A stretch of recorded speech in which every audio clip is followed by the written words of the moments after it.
లేకపోతే బండి మీద. బ్రదర్ ఇంకో ప్రధానమైన ఆరోపణ ఏం చేస్తున్నారంటే టోల్ గేట్ నుంచి జరిగిన ప్రాంతానికి ఒక 12 నిమిషాల మధ్యలో జరిగింది. అంత స్పీడ్ వెళ్ళకుంటాడు, ఒక 30-40లో వెళ్ళింటాడు కాబట్టి ఆ బండి ఎగిరి పడకుండా బండి అతని మీదనే పడిందని. మాకు మెయిన్ డౌట్ ఏంటంటే అన్న, ప్రవీణ్ పగడాల గారు మేము టోల్ గేట్ దగ్గర ఏదైతే రిలీజ్ చేసారో అది పక్కా ప్రవీణ్ పగడాల గారు అని మేము అనుకోం. ఎందుకంటే ఆయన రైట్ సైడ్ అప్పటికే ముందు హెడ్ లైట్ ఇరిపోయి రైట్ సైడ్ ఇండికేటర్ వేసుకుని ఆయన వస్తున్నాడు. అప్పటికి ఒకటే హెడ్ లైట్ మీద ఆయన వస్తున్నాడు. 2 టోల్ గేట్లు క్రాస్ చేసింది, హెడ్ లైట్ తోనే క్రాస్ చేసింది. దాని తర్వాత ఏదైతే కిందకి వెళ్ళిందో దుమ్ము లేచిందని చూపించారో అక్కడ హెడ్ లైట్ పనిచేస్తుంది అన్న. అక్కడ ఏదో ఇండికేటర్ సిగ్నల్ కూడా లేదు. అదేలా చెప్పండి అన్న.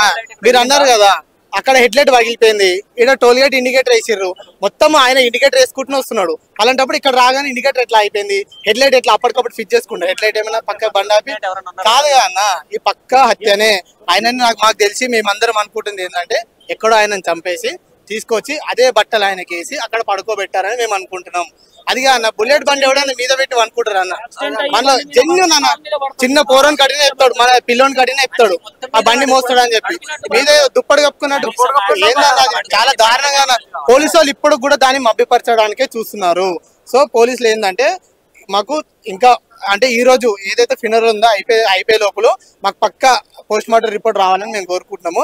అదెందుకు అన్న, ఎవరైనా చనిపోతే 1 hour లో పోస్ట్ మార్టం రిపోర్ట్ ఇస్తాడు. ఎట్లా చనిపోయాడు, యాక్సిడెంటా, సూసైడా, లేకపోతే షాక్ కొట్టి చచ్చిపోతే షాక్ కొట్టిందా, కావాలని ముట్టుకుని చచ్చిపోయాడు అని చెప్పేసి 1 hour లో ఇస్తారన్న. అట్లాంటి 3 days ఏందన్న, ఏం చూడాలి? మా పైన వాళ్ళు ఒకవేళ హత్యనే అనుకుందాం మనము, ఒకవేళ అతన్ని చంపడానికి కారణాలు వెనుక ఎవరున్నారని మీరు అనుకుంటున్నారు?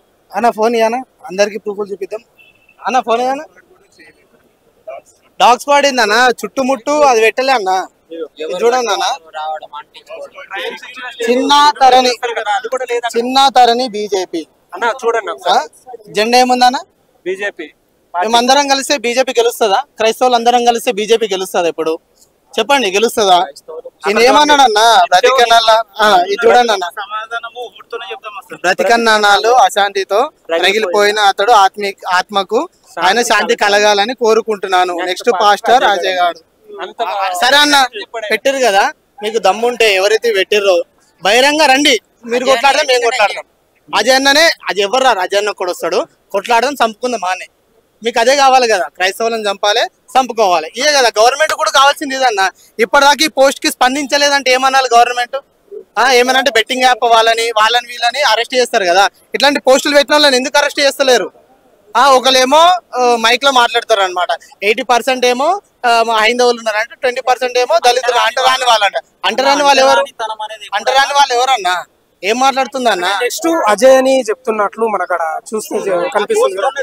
ఎందుకు అజయ్ ని మళ్ళీ ఆయన టార్గెట్ అంటే, ఇప్పుడైతే ప్రవీణ్ పగడాల గారు ఎలా అయితే క్రైస్తవుల గురించి పోరాడుతున్నారో సేమ్ అజయ్ బాబు గారు కూడా అలానే పోరాడుతున్నారు. బైబిల్లో ఉన్నదే అందరికి బోధిస్తున్నాడు. అందరు ఏ డిబేట్ కి వెళ్ళినా బైబిల్ గురించే చెప్తున్నాడు. పక్క బయటకేం తీసుకొని చెప్తలే. ఎవరైతే వాళ్ళ గ్రంథాల గురించి మాట్లాడి మా గ్రంథం గొప్పదని మాట్లాడుతున్నారో వాళ్ళ గురించి మాట్లాడుతున్నారు తప్ప ఇక్కడ కూడా ఏం లేదన్న. హైందవులు అందరు కాదు, మతోన్మాదులు ఎవరైతే ఉన్నారో, అంటే హిందువులు అని చెప్పి ముసుకేసుకుని దొంగలు ఎవరైతే ఉన్నారో వాళ్ళు రెచ్చగొడుతున్నది అంతా. ఇదంతా వాళ్ళు బాగానే ఉంటున్నారు, వాళ్ళ ఇంట్లో వాళ్ళు బాగానే ఉంటారు, వాళ్ళ పిల్లలు బాగానే ఉంటారు. అందరూ వచ్చిన కిందేమో యూట్యూబ్ లింక్ కిందేమో ఫోన్ పే, పేటిఎం పెడతారు. హైందవులు ఏం చేస్తారు, అరే మా కోసం ఇంత పోరాడుతున్నారు కానీ పైసలు పంపిస్తారు. వాళ్ళు విచ్చడి వీళ్ళగా ఖర్చు పెట్టుకుంటారు అవన్నీ. ఇప్పుడు వాళ్ళు ఎవరైతే ఉన్నారో యూత్ అందరినీ ఇన్ఫ్లుయెన్స్ చేస్తున్నారు. అంటే మనం హైందవులము, క్రైస్తవులను ఉండనియద్దు, ముస్లిమ్స్ వాళ్ళని ఉండనియద్దు, వాళ్ళ మీద దాడి చేయాలని చెప్పి మొత్తం యూత్ అంతా రెచ్చగొడుతున్నారు. సేమ్ అలాగే మా పాస్టర్లు మమ్మల్ని రెచ్చగొడితే ఏంటి చెప్పండి? మమ్మల్ని రెచ్చగొడితే ఏమైపోతుంది దేశం అది చెప్పండి? మేము తిరగబడి వాళ్ళు కొట్టుకొని మేము కొట్టుకొని ఏందనేది అంతా ఎందుకనేది? ఎప్పుడు లేని విధంగా ప్రవీణ్ పగడాల మృతి తర్వాత చాలా మంది క్రైస్తవులు ఏకమైన అంటే ఆయన యొక్క దాన్ని బట్టి ఏం చెప్తారు అన్న? ప్రవీణ్ పగడాల గారు ఎంత మంచి మనిషో అందరికీ తెలుసు. ప్రవీణ్ పగడాల గారి వాక్యం వల్ల మేము కూడా మారాం. మాకున్న డౌట్లు కూడా ఆయన పెట్టిన డిబేట్ల వల్ల వాటి మీద అందరూ క్లారిటీ అయినాయి. ఇప్పుడు అన్న ఓన్లీ హైదరాబాద్ వాళ్ళు కాదు, ఎక్కడెక్కడో వచ్చి వస్తున్నారు. మనోడు ఏడా సిద్దిపేట నుంచి వచ్చిండు, కరీంనగర్ సిద్దిపేట నుంచి వచ్చినాడు. మనోళ్ళు ఖమ్మం నుంచి వచ్చారు. ఎందుకు వచ్చారన్న? మెదక్ నుంచి వచ్చిండు అన్న.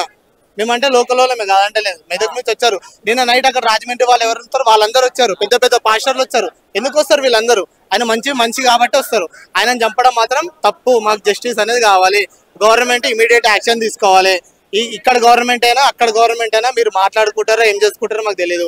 మాకైతే ప్రభుత్వం ఈ విషయంలో కరెక్ట్ ఉండాలి. మర్డర్ అయితే మర్డర్ అని చెప్పాలి. దానికి వాళ్ళు ఏ శిక్ష తీసుకుంటారో ఆ శిక్ష మాకు చూపించాలి. ఇక మీదట క్రైస్తవుల మీద దాడి జరిగిందా మేమేందో చూపిస్తాం అన్న. ఒకటన్నా మేము ఒకటే నమ్ముతాం, యుద్ధము యెహోవాదే. అదొక్కటి మేము నమ్ముతాం, యుద్ధము యెహోవాదే. యెహోవా చూసుకుంటారు. ఎవరేమన్నా మమ్మల్ని క్రైస్తవులను దూషించినా యేసయ్య చూసుకుంటాడు అని చెప్పి మేము నమ్ముతాం. మేము కూడా మా బైబిల్ ఏం నేర్పించిందంటే అందరినీ ప్రేమించమని నేర్పించండి, అందరినీ ప్రేమించండి, మీ శత్రువునైనా మీ ఇంటికి తీసుకొచ్చి భోజనం పెట్టండి అని చెప్పి మా బైబిల్లో నేర్పించింది అన్న. మా బైబిల్లో నేర్పించింది. మీ గ్రంథాలలో అయ్యే నేర్పిస్తున్నాయా? చంపండి, కత్తులు పట్టుకొని తిరగండి, దాడుల ఆడదానిలాగా వెయ్యి తీసుకొచ్చి నరకండి, ఒక్కడున్నప్పుడు కొట్టండి చెప్తున్నాం కదా. ఓపెన్ ఛాలెంజ్ చేస్తున్నాం. ఎవరైతే ఉన్నారో రండి, అందరం కూర్చొని కంబైన్ స్టడీస్ చేసుకుందాం రూమ్ లకు పోయి. రెడీ, మేము రెడీ, రమ్మంటే రండి. ఎవరు లేడీస్ కూడా వస్తారు, జెంట్స్ కూడా వస్తారు, లేడీస్ కూడా వస్తారు. ఎవరెవరైతే ఉన్నారో వాళ్ళందరూ రండి. ప్రతి ఒక్కరికి సాక్ష్యం ఉంది విశ్వాసి కంటే. నేను తెలుగు నుంచే వచ్చిన దాన్ని, కానీ ఇంత మంచి మనిషిని చంపిండంటే వాడు దమ్మున్నోడు. అయితే రేపులు చేస్తుండు కదా చిన్న చిన్న పిల్లల్ని, వాళ్ళని బట్టి చంపాలా. మంచి మనిషిని చంపిన ఆయనకి ఏం ఫరక్ పడదు, మాకేం ఫరక్ పడదు. దేవుడు చూసుకుంటాడు. దేవుడిని కనుగొట్టని ముట్టిండు కదా, ఆయన చూసుకుంటాడు. బట్టలు ఉతికినట్టు ఉతికి వాడే వస్తాడు. ఎవరు తీర్పు ఇవ్వకున్నా పర్వాలే, ఏ స్టేషన్లలో జడ్జిమెంట్ రాకున్నా పర్వాలే, దేవుడు మాత్రం వాడంతా వాడు వణుకు పుట్టిస్తాడు. అబ్రహాం దగ్గరకే వాళ్ళ భార్యని రాజు కుదు తెచ్చి వదిలినట్టు వాడే నేనే అపరాధి, నేనే కొట్టినాను. తేకపోతే నా దేవుడు గొప్ప దేవుడు, నా దేవుడు. నేను తెలుగు నుంచి వచ్చినా. ఏంది ఇది మతం? ఏం మతమా మా అన్న? అప్పుడంతా మతాలు ఉండేనా, కులాలు ఉండేనా? అందరం కలిసి లేకుంటివా? ఏదో 2-3 చేసుకు అందరిని ఉసిగొల్పుతున్నారు. ఇది ఏమి అసలు? మాకైతే ఎంత బాధ. నిన్నటి నుంచి ఏడుస్తున్నామన్నా మేము లేడీస్. ఒక అపోస్తులని మేము కోల్పోయినామన్నా. ఈ శతాబ్దం అపోస్తులని కోల్పోయినాం మేము. ఆయన మెసేజ్లు వింటే మంచిగా వింటే అర్థమవుతుంది.